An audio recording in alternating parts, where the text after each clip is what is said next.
Good morning, everybody. Today is Tuesday, November 28th, 2017. And this is Before the First Cup with Jules here on UCY.TV. Happy Tuesday, everyone. It is a warm 46 degrees and partly sunny here in upstate New York. So where do we leave off yesterday? We titled the show Uncanny Valley, Avatars, Robots, AI Warnings, Hillary, and Plasmonics. We took a look at a lot of different warnings about AI yesterday. One was from Mark Cuban, which I thought was kind of odd. A couple of new ones from Elon Musk. And then, of course, Hillary Clinton coming out warning us about the coming artificial intelligence and how dangerous that is going to be to our future. Well, today we're going to continue that vein of thought. We're going to be listening to a TED Talk recorded October 19th, 2016 with Dr. Sam Harris. He is a neuroscientist and a philosopher, and he asks, should we be scared of superintelligent AI? He says, you should be, and not just in some theoretical way, because he says that we are going to build superhuman machines, and we have to worry about whether or not they're going to treat us the way we treat ants, with complete disregard when we get in the way of their plans. So why don't you check this out? This is a pretty interesting TED Talk. Sam Harris is a pretty interesting guy. And think about where this is going to take us to tomorrow. He seems to think that the only way around this not-too-distant future is to have some global calamity. Otherwise, it's going to happen regardless. So here, enjoy the talk. I'm going to talk about a failure of intuition that many of us suffer from. It's really a failure to detect a certain kind of danger. I'm going to describe a scenario that I think is both terrifying and likely to occur. And that's not a good combination, as it turns out. And yet, rather than be scared, most of you will feel that what I'm talking about is kind of cool. I'm going to describe how the gains we make in artificial intelligence could ultimately destroy us. And in fact, I think it's very difficult to see how they won't destroy us or inspire us to destroy ourselves. And yet, if you're anything like me, you'll find that it's fun to think about these things. And that response is part of the problem. Okay, that response should worry you. If I were to convince you in this talk that we were likely to suffer a global famine, either because of climate change or some other catastrophe, and that your grandchildren or their grandchildren are very likely to live like this, you wouldn't think, interesting, I like this TED Talk. Okay. Famine isn't fun. Death by science fiction, on the other hand, is fun. And one of the things that worries me most about the development of AI at this point is that we seem unable to marshal an appropriate emotional response to the dangers that lie ahead. I'm unable to marshal this response, and I'm giving this talk. It's as though we stand before two doors. Behind door number one, we stop making progress in building intelligent machines. Our computer hardware and software just stops getting better for some reason. Now take a moment to consider why this might happen. I mean, given how valuable intelligence and automation are, we will continue to improve our technology if we are at all able to. What could stop us from doing this? A full-scale nuclear war? A global pandemic? An asteroid impact? Justin Bieber becoming president of the United States?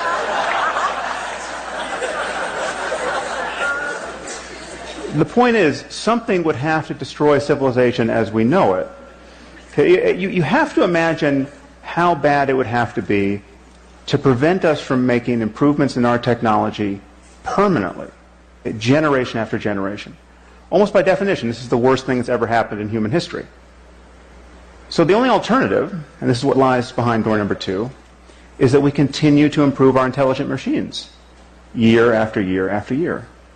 And at a certain point, we will build machines that are smarter than we are. And once we have machines that are smarter than we are, they will begin to improve themselves. And then we risk what the mathematician I.J. Good called an intelligence explosion, that the process could get away from us. Now, this is often caricatured, as I have here, as a fear that armies of malicious robots will attack us. But that isn't the most likely scenario. It's not that our machines will become spontaneously malevolent. The concern is really that we will build machines that are so much more competent than we are that the slightest divergence between their goals and our own could destroy us.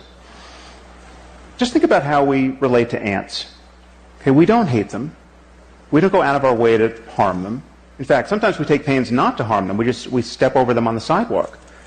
But whenever their presence seriously conflicts with one of our goals, let's say when constructing a building like this one, we annihilate them without a qualm. Okay, the concern is that we will one day build machines that, whether they're conscious or not, could treat us with similar disregard. Now, I suspect this seems far-fetched to many of you. I bet there are those of you who doubt that superintelligent AI is possible, much less inevitable.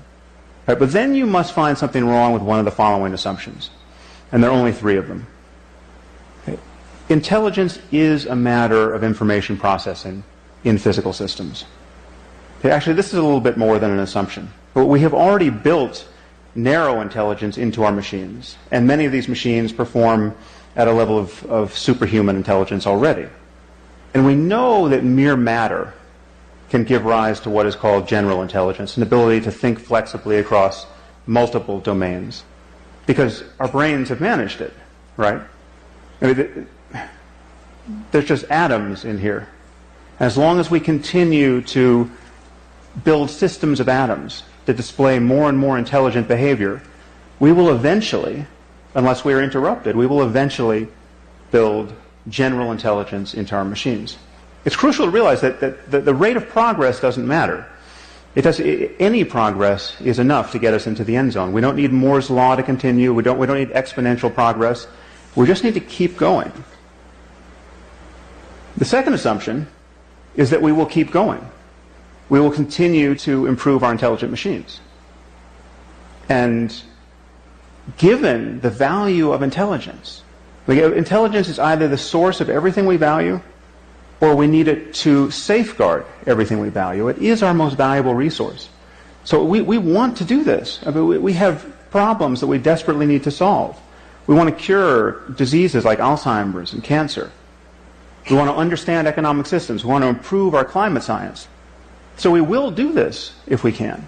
The train is already out of the station, and there's no brake to pull. Finally, we don't stand on a peak of intelligence, or anywhere near it, likely. And this really is the crucial insight. This is what makes our situation so precarious. And this is what makes our intuitions about risk so unreliable. Now just consider the smartest person who's ever lived. On almost everyone's short list here is John von Neumann. I mean, the impression that von Neumann made on the people around him, and this included the greatest mathematicians and physicists of his time, is fairly well documented. I mean, if only half the stories about him are half true, there's no question he's one of the smartest people who's ever lived. So consider the spectrum of intelligence. Here we have John von Neumann, and then we have you and me, and then we have a chicken. Sorry, a chicken. There's no reason for me to make this talk more depressing than it needs to be. It seems overwhelmingly likely, however, that the spectrum of intelligence extends much further than we currently conceive. And if we build machines that are more intelligent than we are, they will very likely explore this spectrum in ways that we can't imagine and exceed us in ways that we can't imagine. And it's important to recognize that this is true by virtue of speed alone. Right? So imagine we just built a superintelligent AI, right, that was no smarter than your average team of researchers at Stanford or at MIT. Well, electronic circuits function about 1 million times faster than biochemical ones. Okay, so this machine should think about 1 million times faster than the minds that built it.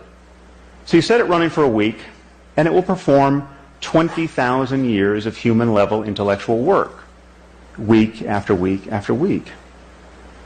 How could we even understand, much less constrain, a mind making this sort of progress? The other thing that's worrying, frankly, is that imagine Imagine the best case scenario. So imagine we hit upon a design of superintelligent AI that has no safety concerns. We have the perfect design the first time around. It's as though we've been handed an oracle that behaves exactly as intended. Well, this machine would be the perfect labor-saving device. It can design the machine, that can build the machine, that can do any physical work, powered by sunlight, more or less for the cost of raw materials. Okay, so we're talking about the end of human drudgery. We're also talking about the end of most intellectual work. So what would apes like ourselves do in this circumstance? Well, we'd be free to play frisbee and give each other massages. You know, add some LSD and some questionable wardrobe choices, and the whole world could be like Burning Man. Okay. Now, that might sound pretty good, but ask yourself, what would happen under our current economic and political order? Okay, it seems likely that we would witness a level of wealth inequality and unemployment that we have never seen before, absent a willingness to immediately put this new wealth to the service of all humanity. Okay, well, a few trillionaires could grace the covers of our business magazines while the rest of the world would be free to starve. And what would the Russians or the Chinese do if they heard that some company in Silicon Valley was about to deploy a superintelligent AI? This machine would be capable of waging war, right, whether terrestrial or cyber, with unprecedented power. Now, this is a winner-take-all scenario. To be 6 months ahead of the competition here is to be 500,000 years ahead at a minimum. Okay, so it seems that even mere rumors of this kind of breakthrough could cause our species to go berserk. Now, one of the most frightening things, in my view, at this moment, are the kinds of things that AI researchers say when they want to be reassuring. Okay, and the most common reason we're told not to worry is time. This is all a long way off, don't you know? This is probably 50 or 100 years away. And one researcher has said, worrying about AI safety is like worrying about overpopulation on Mars. Okay, this is the Silicon Valley version of don't worry your pretty little head about it. Okay, no one seems to notice that referencing the time horizon is a total non sequitur. Okay, if intelligence is just a matter of information processing, and we continue to improve our machines, we will produce some form of superintelligence. And we have no idea how long it will take us to create the conditions to do that safely.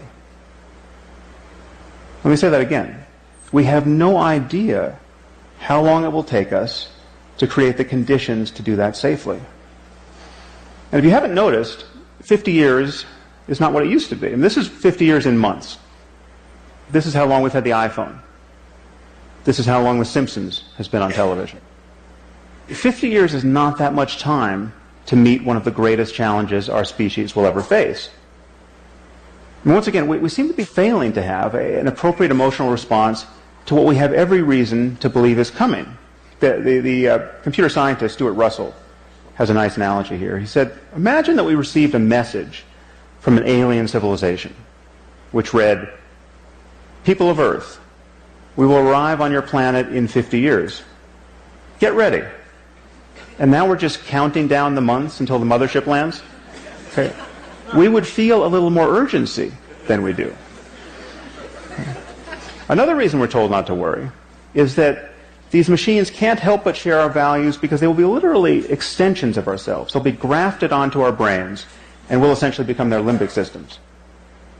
Now take a moment to consider that the safest and only prudent path forward recommended is to implant this technology directly into our brains. Now this may in fact be the safest and only prudent path forward, but usually one's safety concerns about a technology have to be pretty much worked out before you stick it inside your head. Okay. The deeper problem is that building superintelligent AI on its own seems likely to be easier than building superintelligent AI and having a completed neuroscience that allows us to seamlessly integrate our minds with it. And given that the companies and governments doing this work are likely to perceive themselves to be in a race against all others, given that to win this race is to win the world, provided you don't destroy it in the next moment, then it seems likely that whatever is easier to do will get done first. Now, unfortunately, I don't have a solution to this problem. apart from recommending that more of us think about it. I think we need something like a Manhattan Project on the topic of artificial intelligence. Not to build it, because I think we'll inevitably do that, but to understand how to avoid an arms race and to build it in a way that is aligned with our interests. When you're talking about superintelligent AI that can make changes to itself, it seems that we only have one chance to get the initial conditions right. And even then, we will need to absorb the economic and political consequences of getting them right. But the moment we admit that information processing is the source of intelligence, that some appropriate computational system is what the basis of intelligence is, and we admit that we will improve these systems continuously, and we admit that the horizon of cognition very likely far exceeds what we currently know, then we have to admit that we're in the process of building some sort of God. Now would be a good time to make sure it's a God we can live with. Thank you very much. And so now your main interest with robots is in how our relating to them could well and may, in fact, inevitably change the way we relate to other human beings. Yeah, absolutely. I'm totally fascinated by the way that we treat robots like they're alive, even though we know that they're not, and the implications that might have for our behavior. I must say I'm kind of late to acquire this interest. Obviously, I've seen robots in science fiction for as long as I've seen science fiction, but it wasn't until watching Westworld, literally a couple of months ago, that I realized that the coming changes in our society based on whatever robots we develop are going to be far more interesting and ethically pressing than I realized. And this has actually nothing to do with what I thought was the central question, which is, will these robots be conscious? That is obviously a hugely important question, and a lot turns ethically on whether we build robot slaves that are conscious and can suffer. But even short of that, we have some really interesting things that will happen once we build robots that escape what's now called the uncanny valley. I'll probably have you talk about what the uncanny valley is. And I think even based on some of your work, you don't even have to get all the way out of the uncanny valley or even into it for there to be some ethical issues around how we treat robots, which we have no reason to believe are conscious. In fact, we have every reason to believe that they're not conscious. So perhaps before we get to the edgy considerations of Westworld, maybe you can say a little bit about the fact that your work shows that people have their ethics pushed around even by relating to robots that are just these bubbly cartoon characters that nobody thinks are alive or conscious in any sense. Yeah. We are so good at anthropomorphizing things, and it's not restricted to robots. I mean, we've always had kind of a tendency to name our cars and, become emotionally attached to our stuffed animals and kind of imagine that they're these social beings rather than just objects. But robots are super interesting because they combine physicality and movement in a way that we will automatically project intent onto.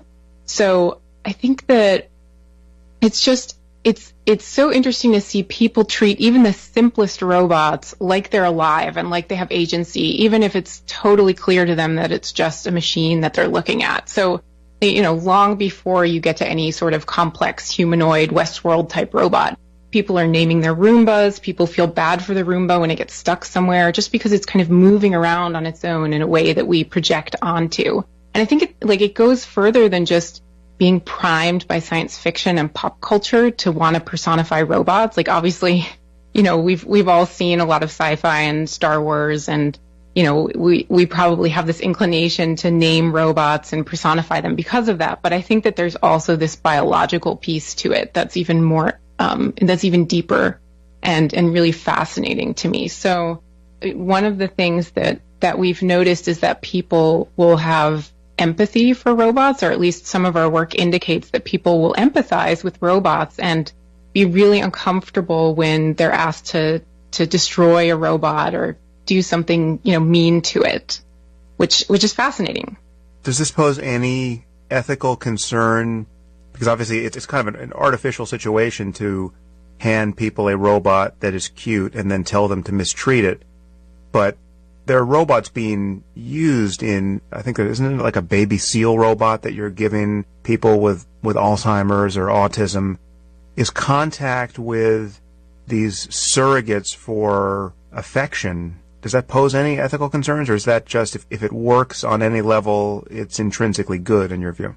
I think it depends. I think there is something unethical about it, but probably not in the way that most people intuitively think. So I think, intuitively it's a little bit creepy when you first hear that, oh, we're using these baby seal robots with dementia patients and we're giving them the sense of nurturing this thing that isn't alive. That seems a little bit wrong to people at first blush.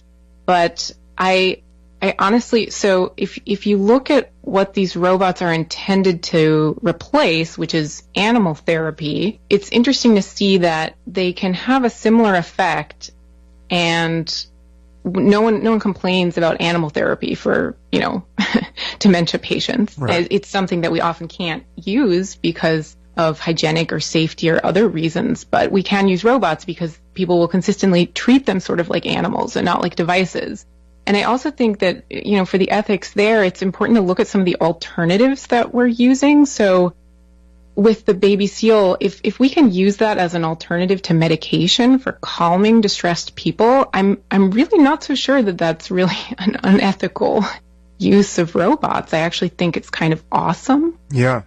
So one of the things that does concern me, though, is that this is such an engaging or in other words, manipulative technology that, and it's, we're seeing a lot of these robots being developed for kind of vulnerable parts of the population, like the elderly or children. A lot of kids' toys have increasing amounts of this kind of manipulative robotics in them. So I do wonder whether, the companies that are making the robots might be able to use that in ways that aren't necessarily in the public interest, like get people to buy products and services or manipulate people into revealing more personal data than they would otherwise want to enter into a database. Things like that concern me, but those are more people doing things to other people rather than, something intrinsically wrong about treating robots like they're alive. So has there been anything like that? Have any companies with toy robots or elder care robots done anything that seems to push the bounds of propriety there in terms of introducing messaging that you wouldn't want in that kind of situation? Yeah, I don't know any examples of people trying to manipulate the elderly as of now, but I mean, we do have examples from the porn industry and having very manipulative chatbots that try and get you to sign up for services. So, and this was happening decades ago, right? So we do have a history of companies trying to use technology in advertising or say, the in-app purchases that we see on iPads where there have been consumer protection cases where, kids were buying a bunch of things and now, companies have had to implement all of these safeties so that it requires, parental override in order to purchase stuff. There's a history of, we know that companies, serve their own interests, and any technology that we develop that is engaging in the way that robots already are in their very primitive forms and will increasingly be, I think might pose a consumer protection risk. Or you could even, think of governments using robots that are increasingly entering into our homes and very intimate areas of our lives. Governments using robots to, collect more data about people and essentially spy on them. So there's this basic fact where any system that seems to behave autonomously doesn't have to be humanoid, doesn't even have to have a lifelike shape. It doesn't have to draw on biology at all. As you said, it could be something like a Roomba. If it's sufficiently autonomous, it begins to kindle our sense that we are in relationship to another, which we can find cute or menacing or whatever we feel about it. It pushes our intuitions in the direction of this thing is a being in its own right. I believe you have a story about how a landmine diffusing robot that was insectile, like spider-like, could no longer be used, or at least one person in the military overseeing this project felt you could no longer use it because it was getting its legs blown off, and this was thought to be disturbing, even though, again, we're talking about a robot that isn't even close to being the sort of thing that you would think people would attribute consciousness to. Yeah. And then, of course, with design, you can really start influencing that, right? So whether people think it's cute or menacing, or whether people treat it as a social actor, because there's this whole spectrum of, you have a simple robot like the Roomba, and then you have a social robot that's specifically designed to mimic all of these cues that you subconsciously associate with states of mind. So we're seeing increasingly robots being developed that specifically try and get you to treat it like a living thing, like the baby seal. Are there more robots in our society than most of us realize? What is here now, and what do you know about that's immediately on the horizon? Well, I think what's sort of happening right now is we've had robots for a long time, but robots have been mostly kind of in factories and manufacturing lines and assembly lines and kind of behind the scenes. And now we're gradually seeing robots creep into all of these new areas. So the military or hospitals, we have these surgical robots, or transportation systems, autonomous vehicles. And we have these new household assistants. A lot of people now have Alexa or Google Home or other systems in their homes. And so I think we're just seeing an increase of robots coming into areas of our lives where we're actually going to be interacting with them in all sorts of different fields and areas. So what's the boundary between, or is there a boundary between these different classes of robots? Yeah, I don't think there's any, clear line to distinguish these robots. Also in terms of, the effect that they have on people. You see, depending on how a factory robot is designed, people will, become emotionally attached to that as well. That's happened. And we also, by the way, we don't even have a universal definition of what a robot is. Some of the robots I picture, like the robots I was picturing on an assembly line, are either fixed in place, and we're just talking about arms that are constantly moving and picking things up, or they're kind of moving on tracks, but they're not roving around in 360 degrees of freedom. I trust there are other robots that do that in industry as well. Yeah. But so one question is, is the inside of a dishwasher, is that a robot? Is that movement autonomous enough? It's basically what the factory robots are doing, but we call those robots. We don't call the dishwasher robot. There's just this continuum of machines with greater and greater independence from human control and greater complexity of their routines, and there's no clear stopping point. Let's come back to this concept of the uncanny valley, which I've spoken about on the podcast before. What is the uncanny valley, and what are the prospects that we will get out of it anytime soon? Yeah, the uncanny valley is a somewhat controversial concept that you can design something that is lifelike, but as soon as you get too close to, I think for the uncanny valley, it's specifically humanoid. If you get too close to something that looks like a human, but you don't quite match what it is, then it suddenly becomes really creepy. So people will like the thing the more lifelike that it gets, and then once it gets too close, the likability of it drops. It's like zombies or something that's human but not quite human really creeps us out. And then it doesn't go back up again until you can perfectly, absolutely perfectly mimic a human. And I think I like to think about it more, less in terms of the uncanny valley, more in terms of expectation management, I guess. So I think that if we see something that looks human, we expect it to act like a human. And if it's not quite up to that standard, I think it disappoints what we were expecting from it, and that's why we don't like it. And that's a principle that I see in robot design a lot. So a lot of the really, I think, compelling social robots that we develop nowadays are not designed to look like something that you're intimately familiar with. I have this robot cat at home that Hasbro makes, and it's the creepiest thing. Because it's clearly not a real cat, even though it tries to look like one. And so it's very unlovable in a way. But I also have this baby dinosaur robot that is much more compelling because I've never actually interacted with a 2-week-old Camarasaurus before. So it's much easier to suspend my disbelief and actually imagine that this is how a dinosaur would behave. Right. So it's interesting to see how, the whole Westworld concept, before we could even get there, we would really need to have robots that are so similar to humans that we wouldn't really be able to tell the difference. what is the state of the art in terms of humanoid robots at this point? I mean, I've never actually been in the presence of any advanced robot technology that's attempting to be humanoid. There are some Japanese androids that are pretty interesting. I don't think that, like, to me, they're not out of the uncanny valley yet, but there's also some conversation about whether the uncanny valley is cultural or not, and also I think some research on that, which I don't think is very conclusive, but it might be that in some cultures, you know, like in Japanese culture, people are more accepting of robots that look like humans but aren't quite there because you know, people say that there's this religious background to it, that the Shinto religion, the belief that objects can have souls, makes people more accepting of robotic technology in general, whereas in Western society we're more creeped out by this idea that a machine could, you know, resemble a living thing in a way. But I'm not really sure. And I mean, you should check out the androids that Ishiguro in Japan is making, because they're pretty cool. He made one that looks like himself, which is interesting to think about, you know, his own motivations and psychology behind that. But it is a pretty cool robot. I think, you know, just from a photograph, you might not be able to tell the difference. Probably in interacting with it, you would.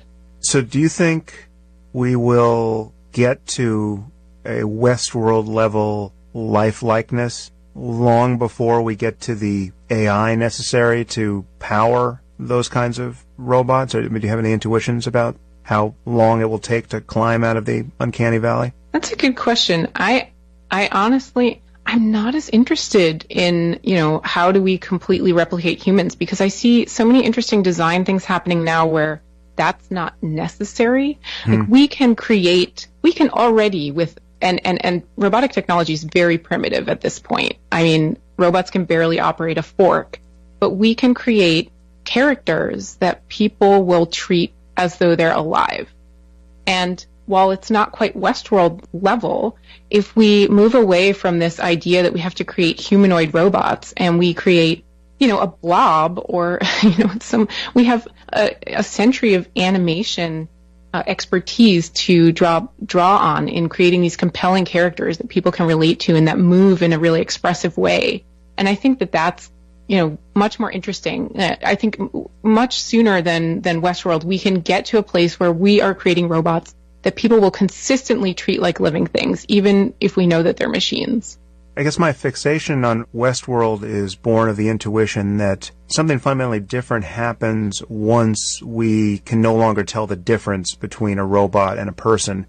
And maybe I'm wrong about that. Maybe this change and all of its ethical implications comes sooner when, as you say, we have a blob that people just find compelling enough to treat it as though it were alive.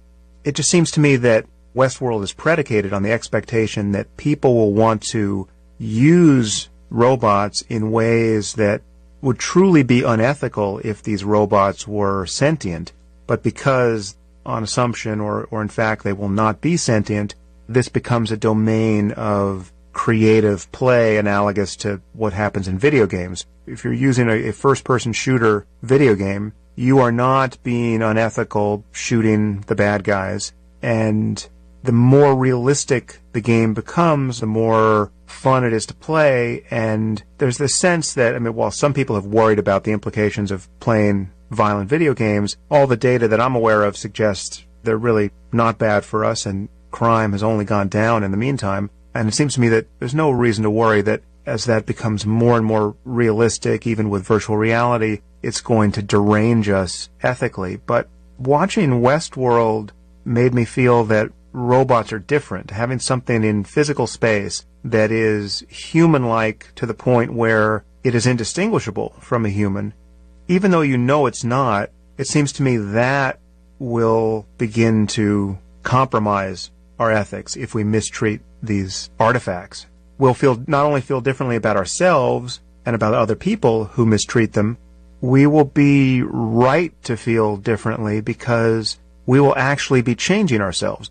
You'd have to be more callous than, in fact, most people are to rape or torture a robot that is in fact indistinguishable from a person, because all of your intuitions of being in the presence of personhood, of being in relationship, will be played upon by that robot, even though you know that it's been manufactured and let's say you've been assured it can't possibly be conscious.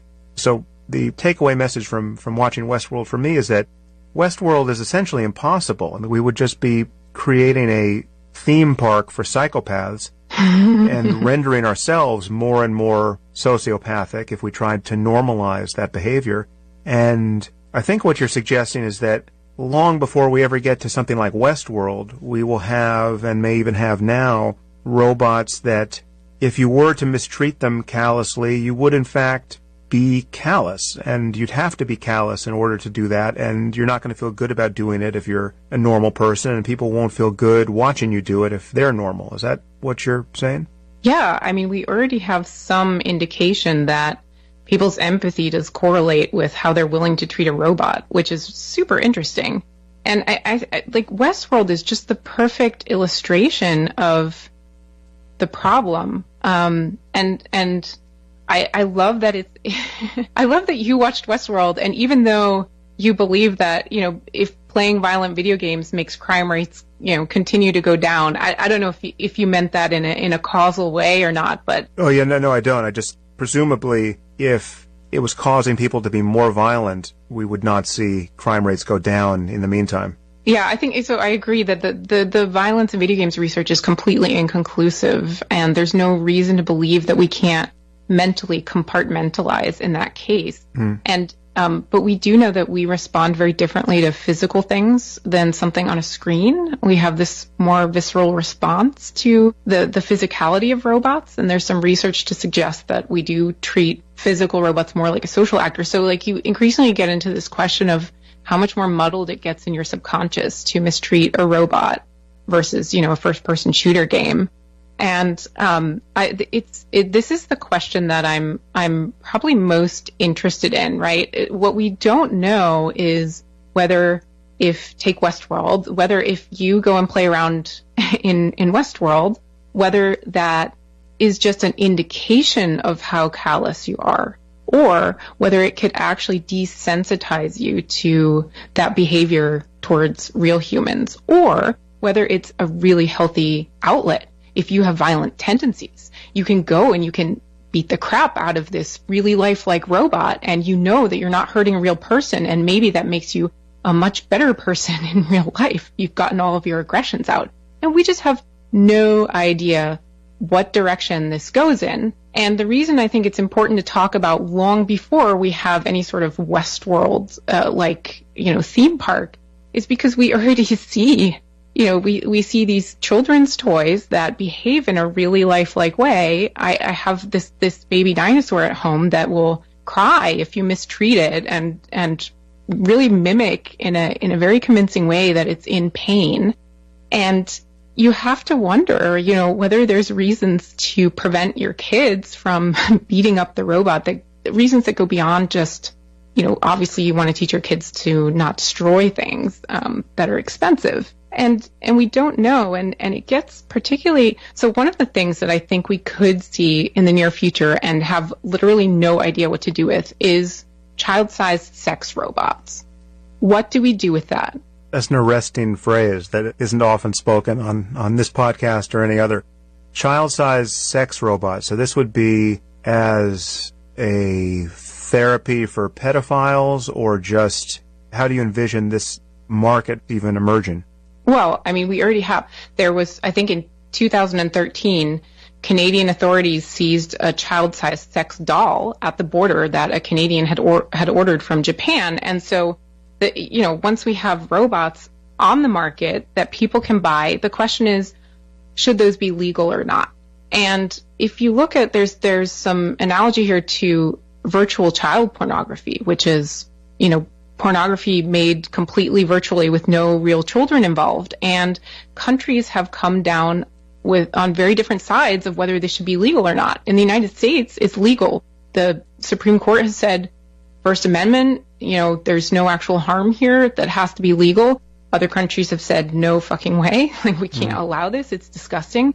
And I think nobody has any idea whether allowing it would actually help protect real children because it would provide an outlet for people, or whether it would encourage and normalize and propagate the behavior. And once you have robots, which again bring this to a new level because of this visceral physicality that they have, and we will have this, right? I mean, I see no reason why this wouldn't happen in the next decade, and we don't know what to do with it. So that's why I think research in these areas, or just generally in the areas of how these lifelike robots can shift and change our behaviors in positive and negative ways, is so important right now. It's a fascinating question. I think now I'm about to express an opinion on virtual child pornography. This is a topic I have not thought much about, but I'm going to recklessly say that I think this is pretty clear what the right stance is here, and it is what you just described as being the U.S. one. The obvious problem with child pornography is that a child was harmed in the creation of it and is harmed by the thing being out in the world thereafter. But this just is like a classic slippery slope situation. If you are going to outlaw virtual, which is to say completely fictional child pornography, then you have to outlaw somebody drawing something that is sufficiently lifelike. Where does that sort of thing stop if artwork can become the equivalent of having actually victimized a child and recorded it on film? I just don't see what the stopping point is if you're going to debate that question.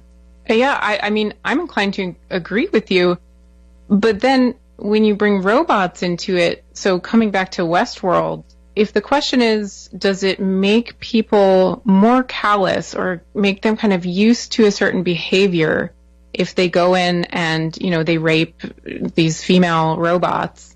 If that makes them more likely to go out and then, get a taste for raping real women, obviously that's not good. And that's also something that we could imagine happening, although we have no evidence for it. So, and I realize that this is a slightly bad comparison because we know so little about the psychology of pedophilia.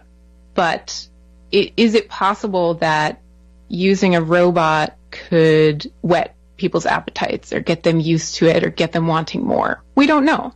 You could imagine it going both ways, and then you would just have to sort of count the bodies to see where the balance should swing if you're just worried about the numbers of people who get victimized as a result. I mean, so what else are you worried about? I just don't know what that does to the human mind and human ethical norms, over the course of decades and beyond. But it's not clear to me that the only negative consequences can be scored in terms of the numbers of people who get raped as a result. Yeah, I would agree with you. It just seems like a giant roll of the dice psychologically. Yeah, I feel like sexuality is still such a mystery to us generally, and very under-researched. So it's really not clear to me also how fluid or flexible our sexual preferences are. So if you give people more options, will that just reflect their underlying preferences, or will it actually change over time, the sexual relationships or preferences that we have? And I'm not sure we know the answer to that. You could imagine it getting really weird, or weirder than we've just described, because obviously something like bestiality is, I gotta think, the fringe of the fringe of the fringe sexually, and such a...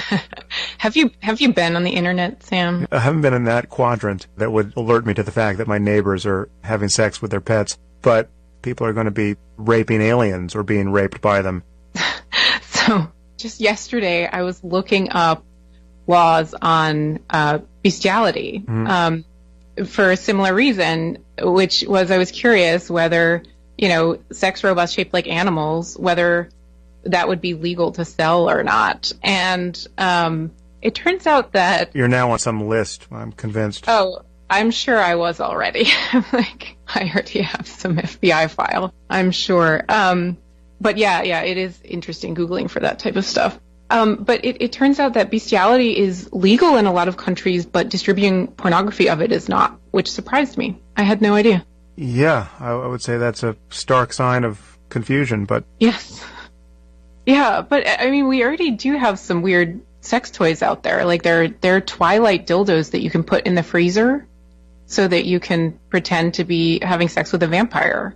Or I think Fleshlight, the Fleshlight thing, which is this sex toy, like vagina. It looks like a big flashlight. The first time I went on Joe Rogan's podcast when he was not nearly as big a podcaster as he is now, and his sponsor, I think only notable sponsor at that point, was the Fleshlight. And being as square as I am and worried about the mismatch between his sponsorship needs at that point and my budding career as a public intellectual, I said, listen, Joe, I'm happy to do your podcast, but there's no way I'm coming on there 30 seconds after you just shill for the Fleshlight. That's kind of funny. Was that were you so, I don't know at what point you got into topics that I am sure get you a lot of hate mail from all sorts of people. Was that before then? And yet you were more afraid of a sex toy than some of the religion and other topics that you willingly delve into? Yeah, no, I was well into all those controversial topics, but it just seemed like the mismatch between the Fleshlight and talking about jihadism or whatever I was going to talk about with him, it just seemed too insane. So. Well, anyway, all I wanted to say is that they told me that one of their bestsellers at the time, back when I talked to them, was a blue one because of the movie Avatar. Yeah, I guess I tapped into the Jungian archetype of just how weird things are going to get here. Yeah, that doesn't surprise me. I guess it shouldn't. This is of a piece with transhumanism on some level. I mean, just the idea that we are only Homo sapiens more or less by accident, and we're not going to be them for long.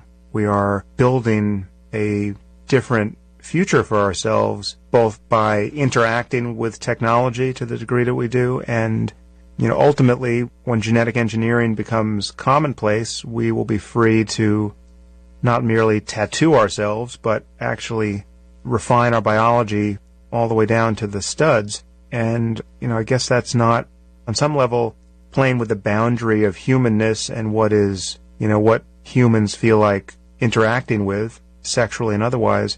There's no way to avoid that. That's just what we're going to do. We're doing it already. Well, as someone who's outside this field, I think the challenge I'm really in touch with is how hard it is to take the safety concerns emotionally seriously, and how hard it is for people in the field to do that as well. I can't tell you how many people outside this room who purport to be experts think the control problem is a total non-issue. It's flabbergasting to meet these people, and therefore not worth thinking about. And one of the reasons I think is that in the one case there's this illusion that the time horizon matters. If you feel that this is 50 or 100 years away, that is totally consoling, but there's an implicit assumption there. The assumption is that you know how long it will take to build this safely, and that 50 or 100 years is enough time. The other issue is I think most people feel like intelligence is an intrinsic good, and of course we want more of it, and it's very easy to be in touch with that assumption because right now there's a cure for cancer, which we have not discovered. Right? How galling is that? But for more intelligence, but for knowing which experiments to run or how to integrate the data we already have in hand, we would have a cure for cancer that was actionable now, unless there was some physical law of the universe that prevented us from curing cancer, which seems unlikely. So the pain of not having enough intelligence is really excruciating when you focus on it. But and I think to your previous question of doing this quickly becomes an intrinsic good, provided we have solved the alignment problems and the political problems and the chaos that would follow if we were just if we did it quickly without solving those problems. So I think it's the thing that is alarming is how ethereal these concerns are, even to those who have no rational argument against them. So Sam, it sounds to me like you're agreeing very strongly with what Shane Legg said, that there is, in some circles, there's still the strong taboo that, don't even consider the possibility that we might get AGI because it's just absolutely ridiculous. And he was arguing that the sooner we can get rid of this taboo, the sooner people can get to work and find all these really helpful solutions and answers that we need. So suppose for a moment that I came up to you and I said to you, this idea of superhuman intelligence just sounds absolutely ridiculous. It sounds completely nuts. And by the way, I've never seen your TED Talk. And we're in an elevator. You have only 30 seconds to persuade me to take this more seriously. What would you say? And a lot of people who are here will have this exact conversation with colleagues and others in the future. Well, there are very few assumptions you need to make to take this seriously intellectually. Again, the emotional part is a separate piece. But if you assume that intelligence is just on some level the product of information processing in a physical system, and there are very few people who dispute that who are scientifically literate at this point, and you assume that we will continue to improve our information processing systems unless something terrible happens to us to prevent that, and that seems like a very safe assumption, then it is just a matter of time before we instantiate something that is human level and beyond in our computers. And again, the time horizon is only consoling on the assumption that we know we have enough time to solve the alignment problems and the political problems. The other thing that's humbling here that Ray brought up at one point is that even if we were handed a perfectly benign, well-behaved AI just from God, we're given a perfect oracle, we're given a perfect inventor of good technology, given our current political and economic atmosphere, that would produce total chaos. We just we don't have the ethical or political will to share the wealth.